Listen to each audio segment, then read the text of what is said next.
Normandy, the first week of August 1944. Somewhere south of Vimoutiers in a farmhouse requisitioned as a forward command post, SS Obersturmbannführer Otto Weidinger studies a map by hurricane lamp. He is 30 years old. He has fought in Poland, in Holland, on the road to Moscow, in the frozen ruins of Yelnya, in the collapsing lines at Kursk. He has been wounded, decorated, promoted past men twice his age. 3 days from now, he will lead the Der Führer regiment of the 2nd SS Panzer Division, Das Reich, into the town of Mortain, in what Adolf Hitler has personally ordered as the operation that will cut Patton's army in half and save the German position in France. Weidinger does not yet know the name of the hill east of the town.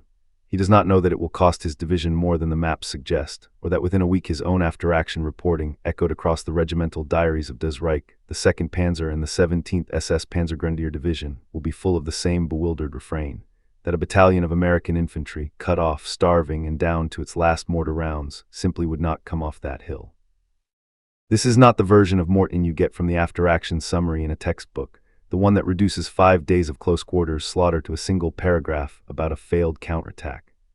This is the version that exists in the language German officers used when they tried, and largely failed, to explain to their own superiors why an operation built around 3 panzer divisions in total surprise had come apart in under 72 hours. It is worth pausing on that word, surprise, because it is the detail that makes everything that follows so strange to the men who lived it. German intelligence believed, correctly, that they had achieved near-total tactical surprise on the night of August 6 into 7. American forces at Mortain had been in position barely a day, some units arriving only hours before the German columns began to move. And still, within hours, the offensive built to sever Patton's supply corridor and reverse the entire campaign in Normandy had snagged on a single wooded hill east of a town most of the attacking soldiers had never heard of before that week. By the summer of 1944, Otto Weidinger was not a man who panicked easily, and that matters, because everything that follows depends on understanding what kind of soldier he was before Mortain ever began. He had joined the SS Verfügungstruppe a decade earlier, risen through the ranks of Das Reich's Deutschland Regiment, and by 1940, one was leading companies into the opening weeks of Operation Barbarossa. At Yelnya in the late summer of that year, he led an assault into some of the most heavily defended Soviet positions on the entire Central Front, and came out of it with an Iron Cross and a reputation for nerve under artillery fire that few of his peers matched. 2 years later, at the ferocious defensive battles that followed the collapse of the German summer offensive at Kursk, he commanded a reconnaissance battalion that held its ground against Soviet penetrations that broke units on either side of it, personally organizing counterthrusts that stabilized a corps-level crisis at a moment when his own orders called for withdrawal. Feldgebel's post-war compilation of German war decorations records the citation for his Knight's Cross in the flat, procedural language of a military award, that his unit's neighboring formation had been penetrated, that he had refused to lose his nerve, that his personally led counterattacks restored a line other officers had already begun to consider lost. Men do not receive that kind of citation for caution. By early 1944, when he took command of Der Führer, he was already carrying the Knight's Cross, promoted past officers a decade his senior, a veteran of exactly the kind of chaos that Mortain was about to become bocage fighting in Normandy, that June had already given him a taste of how differently this war in the West would be fought, hedge to hedge, at ranges where doctrine mattered less than nerve. If a man with this record, Poland, the Low Countries, 3 years on the Eastern Front, a Knight's Cross earned holding a broken line together with his own reserves, found himself, within a week of Mortain, groping in his own regiment's reports for a way to explain why the operation had failed, that alone tells you something about the nature of the fighting to come. The unit that would stand in Weidinger's way traced its own lineage back to the previous World War. The 30th Infantry Division, the Old Hickory Division after Andrew Jackson, had been raised in 1917 as a National Guard formation drawn from Tennessee, the Carolinas, and Georgia, men who came out of mill towns and tobacco counties rather than West Point. Reactivated for the Second World War and placed under Major General Leland Hobbs, the division had landed at Omaha Beach in mid-June of 1944, fought through the murderous hedgerow country around St. Lo, and taken part in the massive bombing and breakout of Operation Cobra in late July. By the time the division arrived at Mortain on August 6, its soldiers had already absorbed some of the worst fighting in the entire Normandy campaign, including the catastrophe of July 24 and 25, when American bombers fell short of their targets and killed dozens of their own men, among them the commanding general of Army Ground Forces. Hobbs's guiding doctrine for his division was blunt and had been repeated to his regimental commanders since St. Lo. Hold the ground you are given, because artillery and air power will do the rest, provided the infantry does not break. It was a philosophy that asked ordinary men, mill hands, farmers, clerks, most of them draftees rather than career soldiers, to trust that the guns behind them would arrive in time, and to stay put and absorb the difference in the meantime. At Mortain, that philosophy was about to be tested more severely than at any other point in the division's war, and tested specifically on a single battalion of the 120th Infantry Regiment that had arrived in the sector with barely 24 hours to dig in before the German attack fell. The division's own recent history made the stakes higher still. Only weeks earlier near St. Lo, some of these same men had endured the disaster of July 24 and 25, when American heavy bombers aiming for German lines ahead of Operation Cobra dropped short and killed dozens of their own soldiers, including Lieutenant General Leslie McNair, the highest-ranking American officer killed by enemy or friendly fire in the European theater. Soldiers who had survived that, who had watched their own Air Force kill men on their own side of the line, arrived at Mortain already carrying a harder, more skeptical relationship with the promise that supporting fire would save them. They would need to trust it anyway. At 1 o'clock in the morning on August 7, Operation Lutich began. German commanders had deliberately chosen the dark hours, hoping to get their armor moving before American fighter-bombers could take to the air.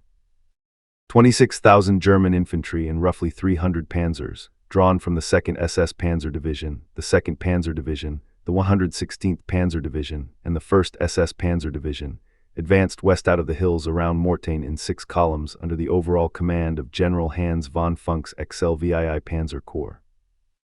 The plan called for a rapid, coordinated thrust to Avranches, 20 miles distant, severing the coastal corridor through which Patton's entire Third Army was pouring into Brittany. It went wrong almost immediately.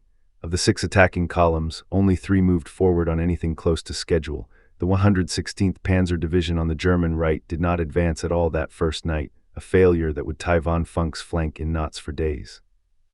Where the Germans did break through, most violently around the crossroads town of St. Barthélemy, 2 miles north of Mortain, American anti-tank crews with 57 guns that proved nearly useless against the frontal armor of German Panthers found themselves forced to close to point-blank range with bazookas.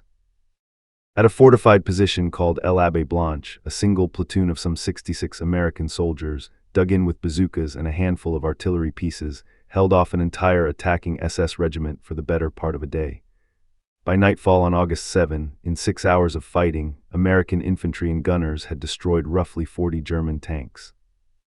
By August 8, the second day of the offensive, Allied aircraft and artillery were pounding German positions across the entire sector without pause, adding a second front of attrition that von Funk's staff had not fully accounted for in their planning.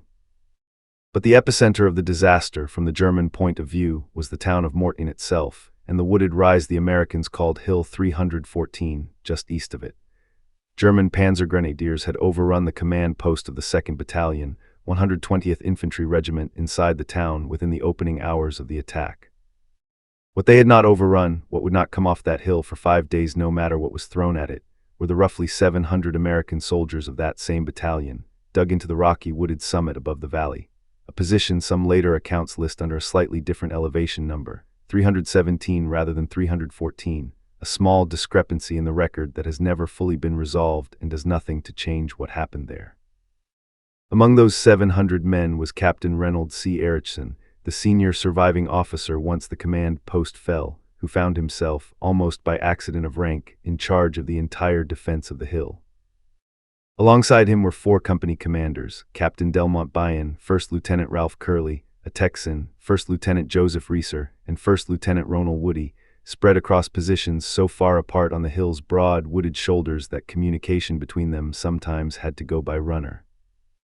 All 5 men would receive the Distinguished Service Cross for what followed. Accounts differ slightly on the exact hour each company took its final position, as 5 days of chaos rarely leave a tidy record, but what is not in dispute is what these men held together with almost nothing. The reason the hill mattered so much, the reason von Funk's entire southern axis of attack stalled dead in its tracks, sat in a 2-man observation post near the summit. 1st Lieutenant Charles Bartz and 2nd Lieutenant Robert Weiss, forward observers of the 230th Field Artillery Battalion, had arrived at Mortain only the day before the attack, riding in from a rest period that had, by pure coincidence of army scheduling, included a USO show featuring the singer Dinah Shore. Weiss, 21 years old and from Indiana, had been in the army barely a year. From their position on the crest, Bartz and Weiss could see the entire road running from Mortain toward Avranches and every German vehicle that tried to use it. For 5 days, working a radio whose batteries were running out and whose set was eventually cannibalized from the bodies of dead radio men, the two lieutenants called in artillery fire that shredded German columns trying to move down that road. At one especially close moment, with German infantry pressing directly against the American perimeter, an officer on the hill radioed for artillery fire onto his own position, judging correctly that the barrage would do more damage to the attackers pressed against his line than to the Americans dug into the rock. It is the kind of decision that reads on paper like folly. On the hill, under those conditions, it was simply what the fight required.